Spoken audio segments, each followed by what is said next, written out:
Assalamualaikum warahmatullahi wabarakatuh. Halo semua. Kenalin, nama saya Fadlin Roy Hermawan dengan NIM 20306144028 dari Fisika B Universitas Negeri Yogyakarta. Oke, video ini merupakan tugas akhir dari mata kuliah Fisika Statistik yang akan ngejelasin tentang statistika Maxwell-Boltzmann. Apa itu? Nggak tahu kan? Yaudah, kalau gitu tonton videonya sampai selesai. Statistika Maxwell-Boltzmann. Materi. Yang pertama, fungsi distribusi partikel. Yang kedua, fungsi partisi dalam ruang fase. Yang ketiga, contoh soal. Materi pertama, fungsi distribusi partikel.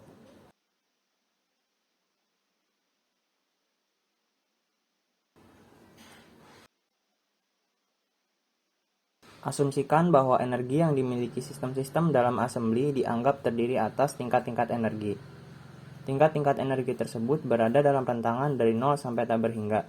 Untuk sistem klasik, seperti atom gas, perbedaan energi dua tingkat berdekatan mendekati 0 atau EI plus 1 min EI mendekati 0. Perbedaan energi yang mendekati 0 memiliki makna bahwa tingkat energi sistem klasik bersifat kontinu. Agar sifat fisis dari assembly dapat ditentukan, maka kita harus mengetahui bagaimana penyusunan sistem pada tingkat-tingkat energi yang ada, serta probabilitas kemunculan masing-masing cara penyusunan tersebut. Cara menghitung berbagai kemungkinan penyusunan sistem serta probabilitas kemunculannya menjadi mudah bila tingkat-tingkat energi yang dimiliki assembly dibagi atas beberapa kelompok seperti pada gambar.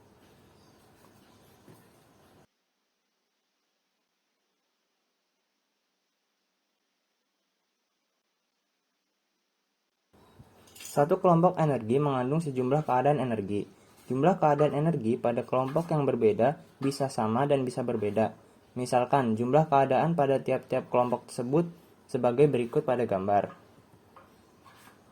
Energi keadaan yang berbeda dalam satu kelompok umumnya berbeda. Tetapi karena perbedaan energi keadaan yang berbeda dalam satu kelompok sangat kecil mendekati 0, maka kita dapat mengasumsi bahwa energi dalam satu kelompok diwakili oleh satu nilai energi saja. Energi tersebut dianggap sebagai energi rata-rata keadaan dalam kelompok yang bersangkutan. Jadi, misalkan pada konfigurasi tertentu, tiap-tiap kelompok energi telah ditempati oleh sejumlah sistem sebagai berikut yang tertera pada gambar.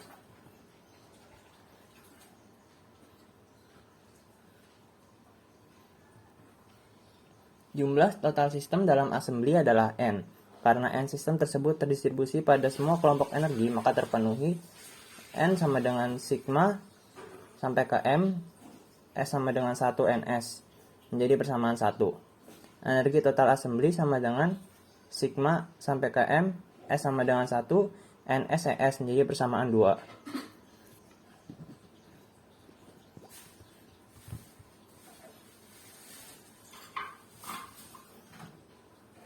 Untuk menentukan nilai dari besaran-besaran yang dimiliki assembly, kita harus menentukan berapa probabilitas munculnya masing-masing konfigurasi dalam assembly. Dengan demikian, mencari probabilitas kemunculan konfigurasi dengan kondisi tertera pada gambar, ekuivalen dengan mencari beberapa cara penyusunan yang ada pada gambar.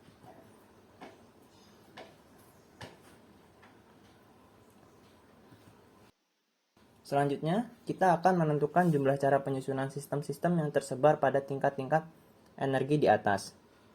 Untuk maksud tersebut, mari kita mulai dengan menganggap semua keadaan energi kosong atau tidak ditempati sistem. Dan di luar ada sejumlah N sistem yang akan diisi pada keadaan-keadaan tersebut. Di sini ada dua tahap proses yang terjadi, yaitu proses 1 adalah membawa N buah sistem dari luar ke dalam assembly, dan proses 2 adalah menyusun sistem pada kelompok-kelompok energi yang ada dalam assembly. Proses 1 membawa N buah sistem ke dalam assembly. Berikut ada gambar yang menunjukkan proses 1. Proses 1 dimulai dengan mengambil satu sistem dari daftar N buah sistem yang berada di luar assembly, dan akhirnya sampai kita tahu jumlah total cara membawa masuk N buah sistem ke dalam assembly adalah N faktorial.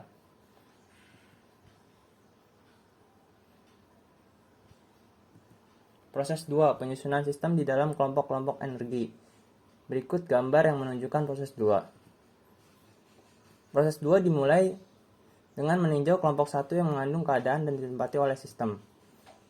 Dan diakhiri dengan mendapatkan jumlah cara menempatkan N1 partikel pada G1 buah keadaan, yaitu G1 pangkat N1 menjadi persamaan 3.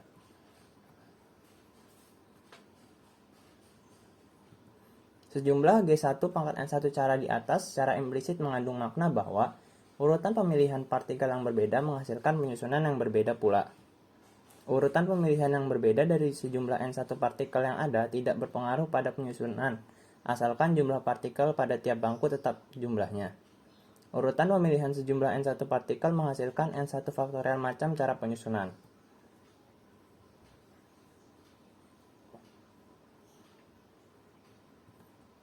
Dengan demikian, jumlah real cara penyusunan N1 partikel pada G1 buah keadaan seharusnya adalah G1 pangkat N1 per N1 faktorial. Dan secara umum, jumlah cara menempatkan Ns partikel di dalam kelompok energi yang mengandung Gs keadaan adalah Gs pangkat Ns per Ns faktorial.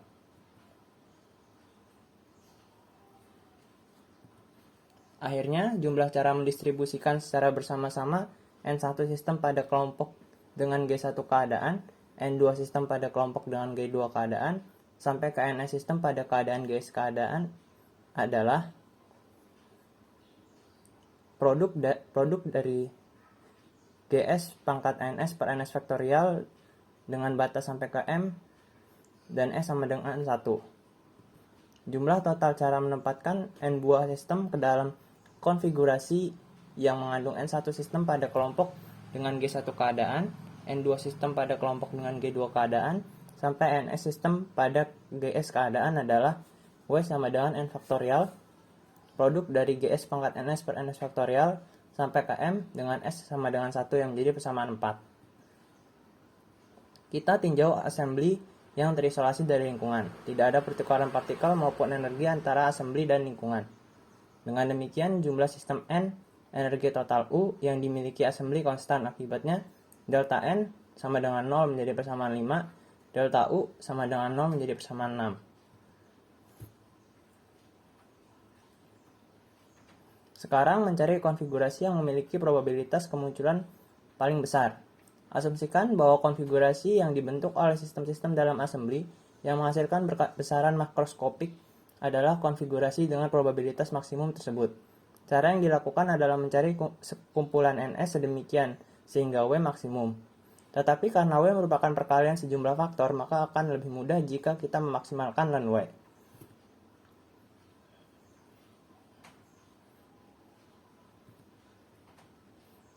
Karena jika ln W maksimum, maka W pun maksimum.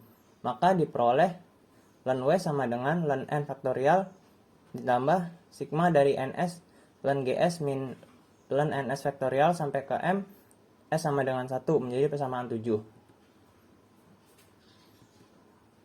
Karena baik N maupun Ns merupakan bilangan-bilangan yang sangat besar, maka untuk mempermudah perhitungan, kita dapat menggunakan pendekatan Stirling sebagai berikut. Ln N faktorial sama dengan mendekati N ln N min N. Ln Ns sama dengan mendekati Ns ln Ns min Ns. Sehingga kita dapatkan bentuk aproksimasi ln W sama dengan mendekati N ln N min N plus sigma Ns ln Gs min Ns ln Ns plus Ns dengan sampai ke M S sama dengan 1 yang menjadi persamaan 8.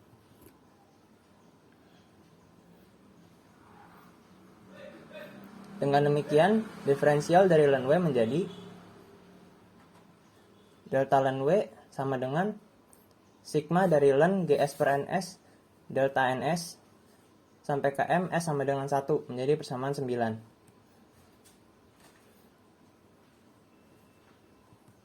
Karena kita harus menerapkan syarat batas kekekalan energi dan jumlah partikel, maka solusi untuk Ns dicari dengan menerapkan pengali Lagrange sebagai berikut. Delta ln W plus alpha delta N plus beta delta U sama dengan 0, persamaan 10.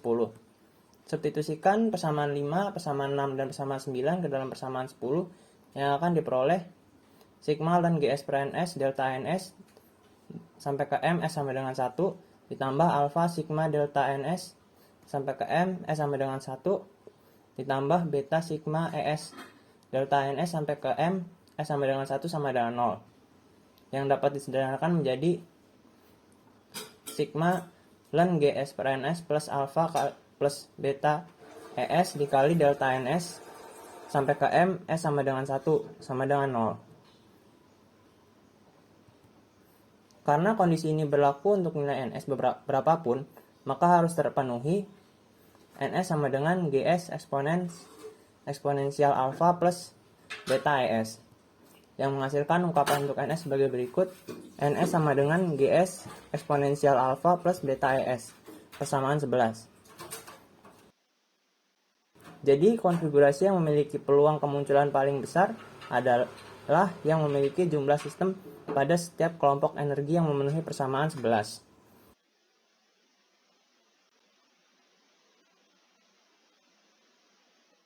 Materi kedua, fungsi partisi dalam ruang fase. Fungsi partisi merupakan salah satu besaran yang sangat penting. Besaran ini yang tidak dapat diukur secara fisik, tetapi merupakan jembatan penghubung antara statistik dan termodinamika. Fungsi partisi untuk assembly yang memenuhi statistik Maxwell-Boltzmann didefinisikan sebagai Z sama dengan sigma S GS eksponensial min ES per KT, dengan keterangan yang ada di sampingnya.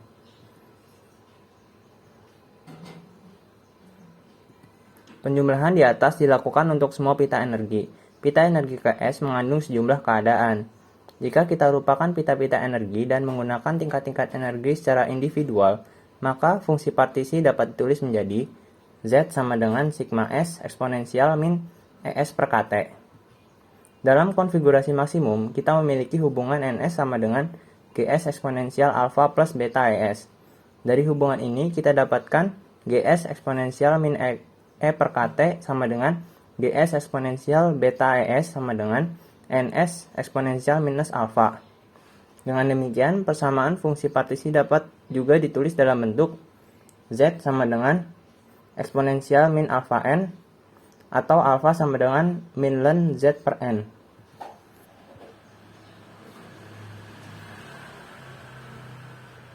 Dengan memasukkan alfa di atas ke dalam entropi yang diungkapkan oleh persamaan, kita dapatkan ungkapan lain untuk entropi, yaitu S sama dengan E per T Kn ln Z per N tambah Kn.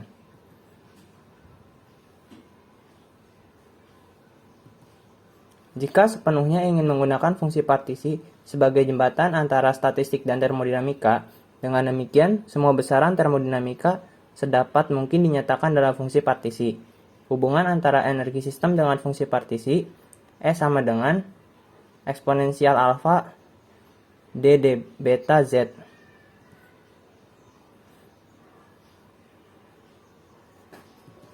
Dengan menggunakan alfa yang didefinisikan pada persamaan alfa sama dengan min ln Z per N, maka kita dapat menuliskan eksponensial alfa dd beta Z sebagai E sama dengan N per Z dd beta ln Z.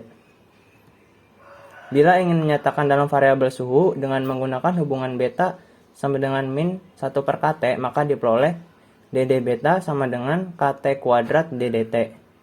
Substitusikan KT kuadrat ddt ke dalam N per Z dd beta ln Z, maka diperoleh energi E sama dengan N KT kuadrat ddt ln Z.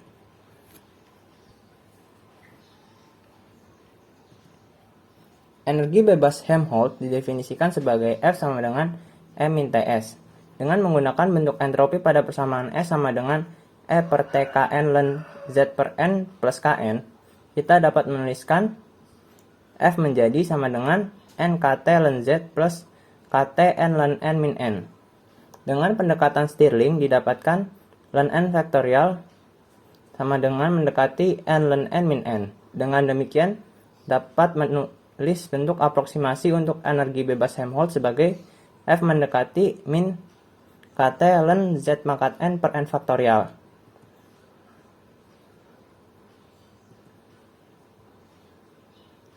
Materi terakhir yaitu contoh soal. Contoh soal 1. Dengan menggunakan dt sama dengan 2PV 2M pangkat 3 per 2 S pangkat setengah DE, GJ sama dengan dt per H pangkat 3, beta sama dengan min 1 per KT. Tentukanlah N Maxwell-Boltzmann EDE, yang dapat dituliskan bahwa N Maxwell-Boltzmann EDE sama dengan 2PV 2M pangkat 3 per 2 per H pangkat 3 eksponensial alfa eksponensial min E per KT E pangkat setengah DE menjadi persamaan 7.4. Soal 2. Bila diketahui bahwa bentuk distribusi Maxwell-Boltzmann dalam bentuk diferensial secara lengkap adalah NMBEDE sama dengan 2PN per PKT pangkat 3 per 2 eksponensial min E per KT E pangkat setengah DE, maka tentukanlah nilai alfa dari persamaan 7.4 yang ada pada soal nomor 1.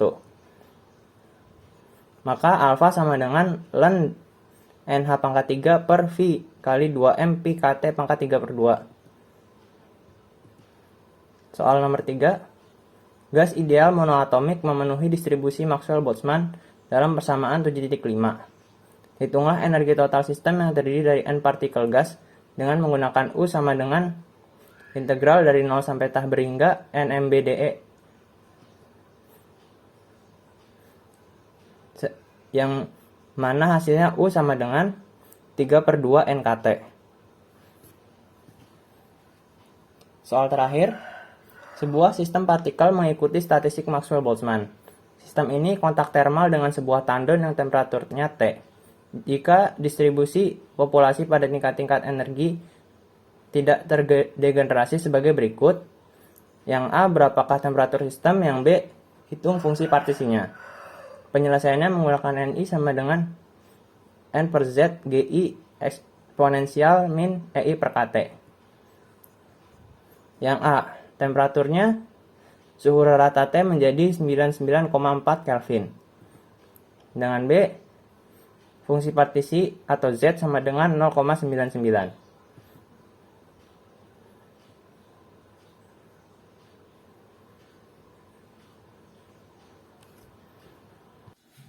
Gimana? Udah ngerti atau makin bingung? Tapi sayang, videonya cuma sampai sini. Ya udah kalau gitu, sampai jumpa di lain waktu. Wassalamualaikum warahmatullahi wabarakatuh.